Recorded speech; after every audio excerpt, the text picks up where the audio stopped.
Assalamualaikum warahmatullahi wabarakatuh. Perkenalkan, nama saya Risma Mulyaningsih. Saya dari kelas 4 TPJKR dengan NPM 19 1063 1070 Di sini saya akan menjelaskan materi biomekanika olahraga yang berjudul olahraga akuatik. Check it out. Olahraga akuatik mengisyaratkan seorang atlet untuk berada di dalam air. Salah satu cabang olahraga akuatik adalah renang yang merupakan olahraga yang cukup tua dan pendekatan ilmunya menggunakan ilmu pengetahuan suplementer yang disebut hidrodinamika. Bila seorang masuk ke dalam air, maka seperti halnya sebuah benda, ia tunduk pada hukum Archimedes. Hukum ini menyatakan bahwa bila sebuah benda berada di dalam air, ia akan mendapatkan tekanan ke atas yang besarnya sama dengan berat air yang dibandahkan oleh benda tersebut. Berdasarkan prinsip ini, maka setiap atlet bila masuk ke dalam air ada 3 kemungkinan. Yang pertama mengapung atau mengambang, yang kedua melayang atau seimbang, yang ketiga yaitu tenggelam. Ketika kemungkinan tersebut disebabkan oleh karena berat jenis seseorang itu berada. Lanjut masuk ke berat jenis. Apa itu berat jenis? Berat jenis adalah suatu benda, ialah perbandingan antara gaya berat dan gaya apung dari suatu benda. Bila di darat, seseorang mempunyai berat badan dan gaya berat tersebut bekerjanya tegak lurus ke bawah dan titik tangkapannya adalah pada titik berat badan.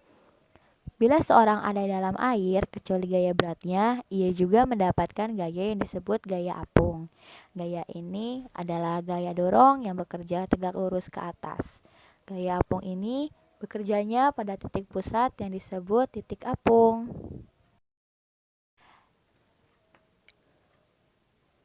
Jadi, berat jenis sama dengan gaya berat atau gaya apung. Bila gaya berat dan gaya apung sama besar, berarti berat jenis sama dengan X per X sama dengan 1. Dari sini dapat kita simpulkan bahwa bila berat jenis atlet sama dengan 1, ia di dalam air dalam keadaan setimbang. Segala kedalaman di air atau di dekat permukaan, di tengah kedalaman, di dekat dasar air. Ia akan bertahan dan diam dalam kedalaman tersebut. Yang kedua, bila berat jenisnya lebih dari 1, artinya gaya beratnya lebih besar daripada gaya apung. Maka gaya berat yang berlebihan ini akan mendorong atlet terus turun sampai ke dasar air. Si atlet akan tenggelam. Yang ketiga, bila berat jenisnya kurang dari 1, artinya gaya beratnya lebih kecil daripada gaya apung. Maka gaya apung yang berlebih akan mendorong atlet ke atas sampai muncul ke permukaan air. Si atlet akan terapung atau mengambang. Lanjut, masuk ke titik berat dan titik apung. Titik berat badan letaknya tidak selalu sama dengan titik apung. Pada bab terdahulu kita telah banyak membahas tentang titik berat. Dikatakan T.B letaknya lebih kurang 57% dari tinggi badan. Ini disebabkan karena massa badan terfokus pada daerah itu. Kalau titik berat tergantung pada massanya, maka titik apung tergantung pada volumenya. Orang yang dadanya bidang, titik apungnya lebih tinggi daripada orang yang banyak lemak pada pahanya. Lalu kemampuan orang mengapung dan di dalam air banyak ditentukan oleh letak titik berat terhadap titik apung. Adalah sebagai berikut. Yang pertama, bila titik berat berada di atas titik apung, orang tersebut cenderung kepalanya turun ke bawah. Yang kedua, bila titik berat sama tinggi atau berimpit dengan titik apung, orang tersebut dapat terapung dengan datar atau horizontal. Sedang bila titik berat berada di bawah titik apung orang tersebut, cenderung kakinya turun ke bawah. Perkembangan teknik berenang. Dari waktu ke waktu terjadi eksplorasi dalam usaha meningkatkan efisiensi dan efektivitas pada teknik renang, yaitu dengan jalan.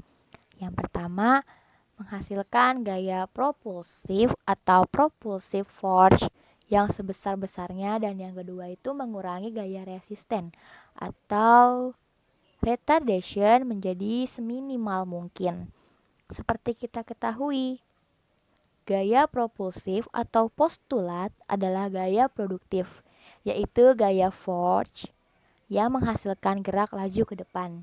Sedangkan gaya resisten atau retardation merupakan suatu hambatan gerak atau drag. Modifikasi teknik gerak dan komposisi tubuh. Pada cabang olahraga renang ada yang disebut feel of water, yaitu suatu penyesuaian dari teknik gerak terhadap komposisi tubuhnya. Bila beban terlalu besar, harus dicari mekanisme gerak sehingga gaya yang dikerahkan menjadi lebih ringan. Kalau keuntungan mekanis atau KM dari sebuah tuas itu adalah lengan kekuatan atau lengan beban, berarti makin kecil lengan beban, makin besar KM-nya atau keuntungan mekanisnya. Dengan kata lain, kalau lengan ditekuk lebih banyak, berarti KM menjadi lebih besar. Artinya kekuatan yang kita kerahkan lebih ringan sehingga frekuensi gerakan bisa lebih banyak. Lalu yang kedua, saat tangan masuk air atau hand pitch atau hand attack, fleksi tangan atau interval hook atau juga disebut dengan istilah sudut orientasi. Kalau terlalu kecil liftnya kurang, sebaliknya kalau terlalu besar tenaga yang dikerahkan terlalu besar atau berat. Besar sudut harus disesuaikan dengan power perenang. Di sini harus ada feel of water, dan di sini pula peranan seorang guru atau pelatih untuk mengetahuinya. Melalui program latihan fisik, komposisi tubuh dapat diperbaiki sehingga menghasilkan proporsi yang pas menurut cabang olahraganya. Nah, sekian penjelasan dari saya. Kurang lebihnya mohon maaf karena saya masih dalam tahap belajar. Wabillahi taufiq wal hidayah. Wassalamualaikum warahmatullahi wabarakatuh.